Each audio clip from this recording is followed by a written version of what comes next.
पंडित और साहूकार की कहानी। एक समय की बात है, गौतुर नाम के एक गांव में एक पंडित जी रहा करते थे। उन्होंने एक साहूकार के पास 500 रुपये ये सोचकर जमा करा दिए कि जब उनकी बेटी की शादी होगी तो ये पैसे उनके काम आएंगे। देखते ही देखते समय निकलता गया और बेटी शादी योग्य हो गई। पंडित जी ने अपनी बेटी के लिए योग्य वर देखना शुरू कर दिया। उन्हें अपनी पुत्री के लिए एक लड़का पसंद भी आया, जिसके बाद पंडित जी साहूकार के पास अपने पैसे लेने गए। साहूकार ने उन्हें पैसे देने से इनकार करते हुए कहा, मेरे पास आपने कोई पैसे जमा नहीं कराए। आपके पास क्या सबूत है कि आपने मेरे पास पैसे रखे थे?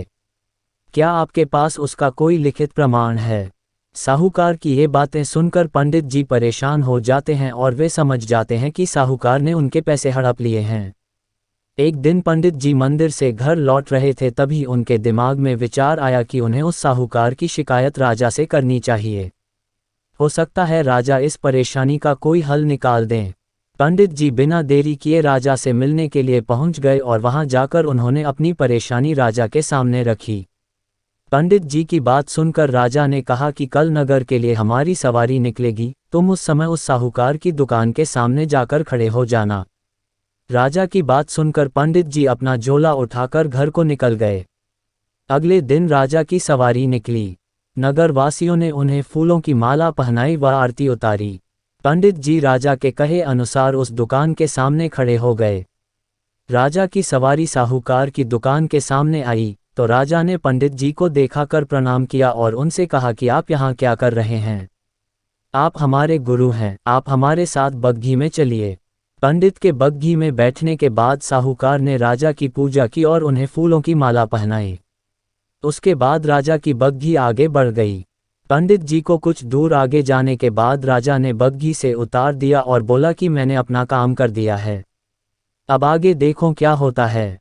पंडित और राजा के संबंध को देखकर साहूकार सोच में पड़ गया और उसे घबराहट होने लगी कि कहीं पंडित उसकी शिकायत राजा से न कर दे। वह घर जाकर रात भर सो नहीं पाया। सुबह दुकान पर जाकर सबसे पहले साहूकार ने अपने मुनीम को पंडित जी को सह सम्मान दुकान में लाने के लिए कहा। मुनीम पंडित जी को ढूंढने निकल गया। कुछ देर बाद पंडित जी उसे नगर में एक पेड़ की छांव में आराम करते हुए नजर आए। मुनीम ने पंडित जी को कहा कि साहूकार ने उनको दुकान में लेकर आने के लिए भेजा है। मुनीम पंडित जी को सम्मान के साथ दुकान लेकर जाता है। साहूकार पंडित जी को आदर सम्मान के साथ बिठाते हुए कहता है, मैंने पुराने खाते की अच्छी तरह जांच की और उसमें आपने मुझे 500 रुपये दिए थे, इसकी जानकारी मिली है। ये पैसा पीछे 10 सालों से मेरे पास जमा है, जिस वजह से इसका ब्याज मिलाकर यह 12,500 रुपये हो गए हैं।